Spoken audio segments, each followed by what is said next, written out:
আসসালামু আলাইকুম। আশা করি আপনারা সবাই ভালো আছেন। সকালবেলা আমি একটা বিষয়ে কথা বলতে চাচ্ছি। সেটা হচ্ছে আগামীকাল ক্ষুদ্র বিনিয়োগকারীদের সাথে প্রধান উপদেষ্টার বিশেষ সহকারী ডক্টর আনিসুজ্জামান এবং সিকিউরিটি এক্সচেঞ্জ কমিশনের চেয়ারম্যান রাশেদ মাকসুদের বৈঠক আছে। তো এখানে ক্ষুদ্র বিনিয়োগকারীদের সাথে বসবে। আসলে মার্কেট মেকার যারা বা তাদের সাথে বসা হয়ে গেছে অলরেডি কয়েকদিন আগে। ওটাই হচ্ছে ইম্পর্টেন্ট বিষয়।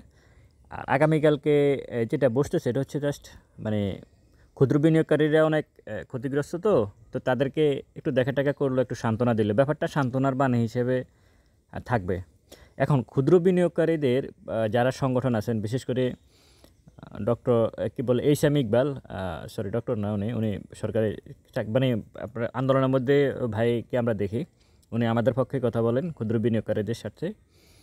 উনি ওটারই সংগঠনের সভাপতি সম্ভবত। তো ওনার কাছে আমার অনুরোধ থাকবে, বা ওইখানে যারা উপস্থিত থাকবেন ক্ষুদ্র বিনিয়োগকারীদের পক্ষ থেকে, তাদের কাছে কয়েকটা বিষয় আমার বলার আছে। আপনারা আগামীকালকের বৈঠকে এই দাবিগুলো করবেন।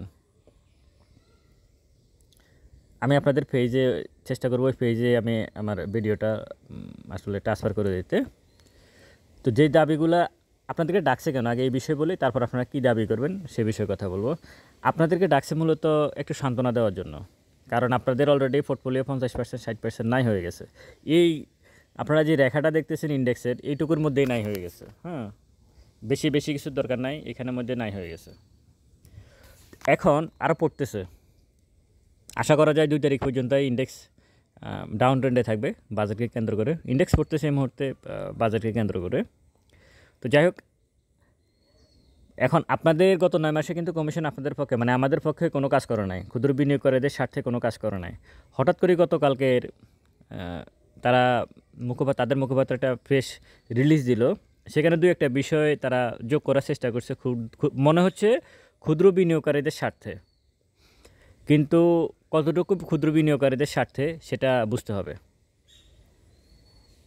তারা কি করছে, সরাসরি যেটা ক্ষুদ্র বিনিয়োগকারীদেরকে মানে দেখাইছে যে আমরা তোমাদের পক্ষে, সেটা হচ্ছে 450 টাকার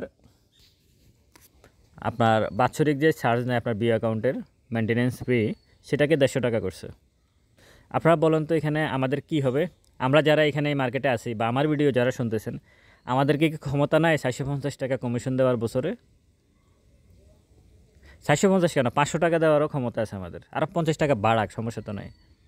কিন্তু ওইখান দিয়ে যে আপনার পোর্টফোলিও অর্ধেক করে দিছে। এই কারণেই বলি, এই কারসাজির সাথে যে রাশেদ মাকসুদের একটা মানে সহযোগিতা প্রত্যক্ষভাবে হোক বা পরোক্ষভাবে হোক, এটা আছে, এটা আপনাদেরকে বুঝতে হবে।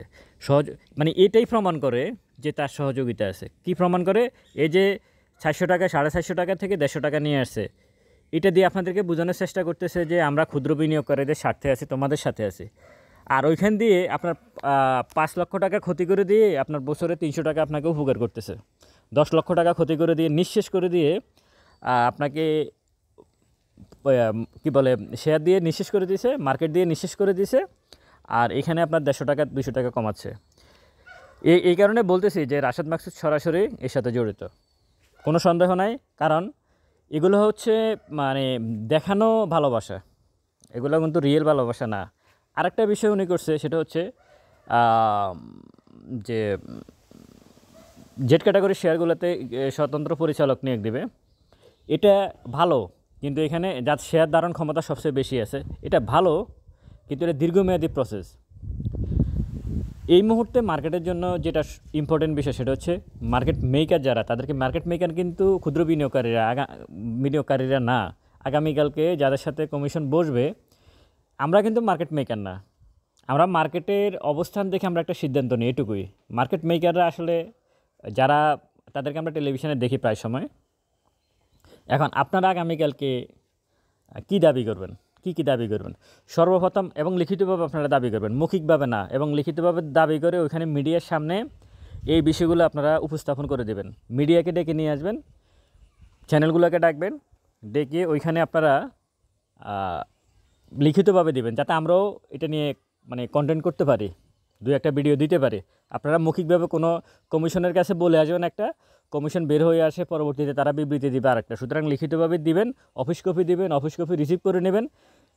তারপরে সেটা মিডিয়াতে নিয়ে আসবেন। সর্বপ্রথম দাবি হচ্ছে বাইব্যাক আইন।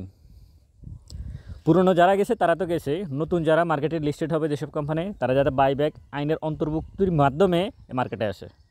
দ্বিতীয় যে বিষয়টা, সেটা তো যে 30% যে শেয়ারগুলা তারা দেখেন 9 মাস পরে এসে এই ঘটনা ঘটালো, অথচ এটা করা ছিল প্রথম সভাতেই। প্রথম সভাতে এটা না করে এই থেকে জেডে ফাটা দিয়ে বিনিয়োগকারীদেরকে শেষ করে দিয়েছে। তো 30% যেটা আছে সেটা এখানে তারা ইনক্লুড করলেও গতকালকের তাদের ফ্রেশ রিলিজে আপনারা ওটা দাবি করবেন।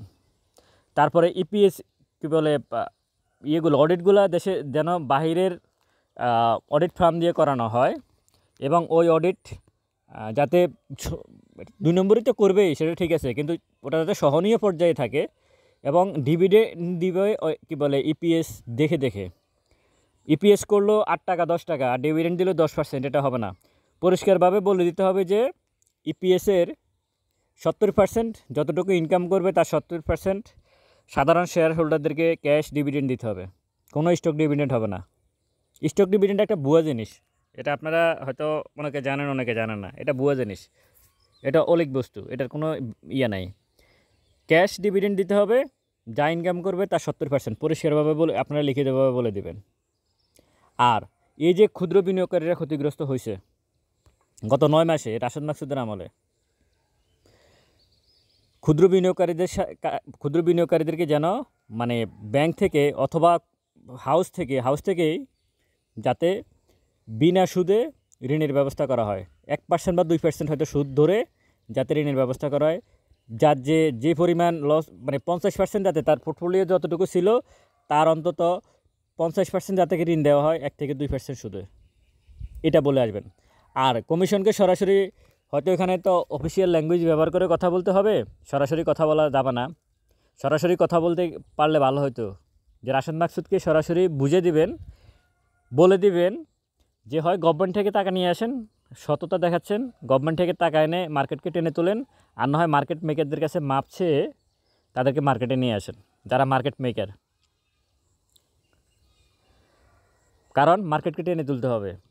এখন এটা কি আপনি গভর্নমেন্ট থেকে আইসিবির মাধ্যমে টাকা নিয়ে আসবেন, না সরাসরি যেটা আইসিবি বলতেছে যে স্বাধীন কমিশন গঠন করে সেখানে টাকা তারা 15,000 কোটি টাকা চাচ্ছে, ওটা নিয়ে আসা এইভাবে নিয়ে আসবেন, না মার্কেট মেকারদেরকে নিয়ে আসবেন, যারা এখান থেকে মার্কেট থেকে চলে গেছে তাদেরকে নিয়ে আসবেন?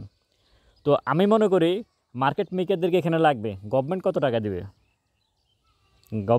সুতরাং আপনারা বলেন যে আপনার ইমিডিয়েট মার্কেটকে টেনে তুলতে হলে টাকার দরকার। লেনদেন এখন 300 কোটির নিচে, তার মানে মার্কেটের প্রধান যে সমস্যা সেটা হচ্ছে মার্কেটের তারল্য সংকট। ওনাকে আরও বলে দিবেন, রাশেদ মাকসুদ সাহেবকে আরও বলে দিবেন আপনারা যে বাংলাদেশ ব্যাংক তার ব্যাংকগুলোকে হাজার হাজার কোটি টাকা দিয়ে সাপোর্ট দিয়ে টিকে রাখছে, এখন আবার সেগুলোকে তারা সরকারের ইয়েতে নিয়ে যাচ্ছে দুর্বল ব্যাংকগুলোকে। আপনি কি করছেন? পুঁজিবাজারের ক্ষুদ্র বিনিয়োগকারীদের জন্য আপনার অবদান কি গত 9 মাসে? আপনি লিখিতভাবে বলেন, মৌখিকভাবে বলবেন না, আমরা সেটা মিডিয়াতে নিয়ে আসবো। এইভাবে কথা বলতে হবে, আমরা ক্ষতিগ্রস্ত হয়েছি, স্টেট কথা বলতে হবে ওনাকে। উনি এমন কিছু মানে 2 নম্বরের লোকের সাথে যত বড় পজিশানে হোক তাকে তাচ্ছিল্য করে কথা বলা যায়, মানে যে 2 নাম্বার সে যদি প্রধান উপদেষ্টাই হয়, আমরা বুঝতে পারতেছি না যে রাশেদ মাকসুদ 2 নাম্বার লোক, আমরা বুঝতে পারতেছি। তো সুতরাং ওইভাবে কথা বলবেন, সেই যে পজিশানে থাকুক, যার নীতি নৈতিকতা নাই তার আবার পজিশান দিয়ে কী হবে?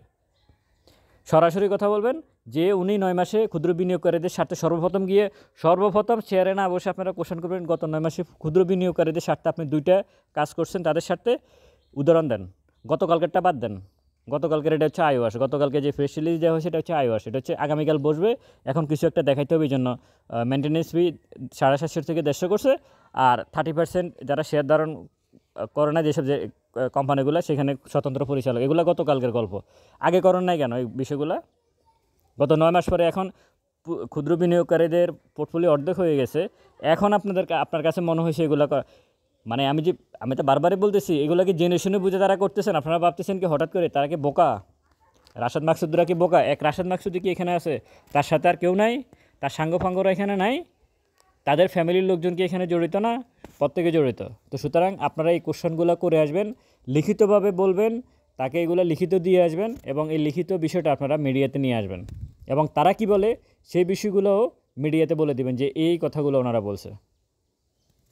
আর ওই যে বাজেটে যে ট্যাক্স ব্যাট যেগুলো আছে সেগুলো আপনাদের কাজ না, সেগুলো হচ্ছে ব্রোকারেজ হাউস মার্চেন্ট ব্যাংকের কাজ।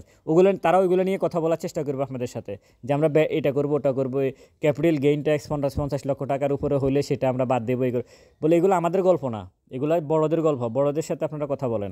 আমাদের গল্প হচ্ছে আমাদের সাথে, আমাদের জন্য গত 9 মাসে কী করছেন, আর এখন বাইব্যাক আইন করতে হবে। 30% সেটা এখন যেটা আপনারা বলছেন গতকাল সেটা করতে হবে। আমাদেরকে লোনের ব্যবস্থা করে দিতে হবে। আর হয় গভর্নমেন্ট থেকে টাকা এনে মার্কেটকে সাপোর্ট দেন, আর না মার্কেট মেকারদের কাছে ক্ষমা চেয়ে মার্কেট মেকারদের নিয়ে আসেন। সাকিব আল হাসান চলে গেছে, যাক, সে অপরাধ করছে, তার জরিমানা হইতেই পারে। আবুল খায়ের হিরো চলে গেছে, যাক, জরিমানা করছেন, সে অপরাধ করছে, জরিমানা করছেন, সমস্যা নাই, অন্য কাউকে নিয়ে আসেন। অন্য কাউকে নিয়ে না এনে আপনি এই কাজটা কেন করছেন? এদেরকে কেন ধরছেন?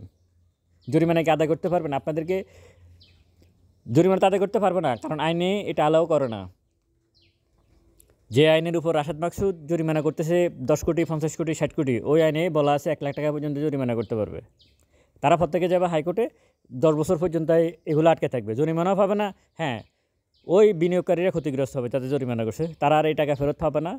কিন্তু দিনের শেষে 15 বছর 20 বছর তারা ঠিকই টাকাটা পাবে। তাদের কিন্তু জরিমানাটা আদায় হবে না কিন্তু, কারণ আইন কোর্ট তো তার বাইরে যাবে, আইনের বাইরে যেতে পারবে না। তো সব কিছু মিলেই আশা করি আগামীকালকে যে বৈঠক ভালো হবে। আপনারা এই কোশ্চেনগুলো রাশেদ মাকসুদকে করে আসবেন, বাকিটা সময়ের পরিপ্রেক্ষিতে বলা যাবে যে কী হয়। ভালো থাকবেন সবাই, ভিডিওটা শেয়ার করবেন। আসসালামু আলাইকুম।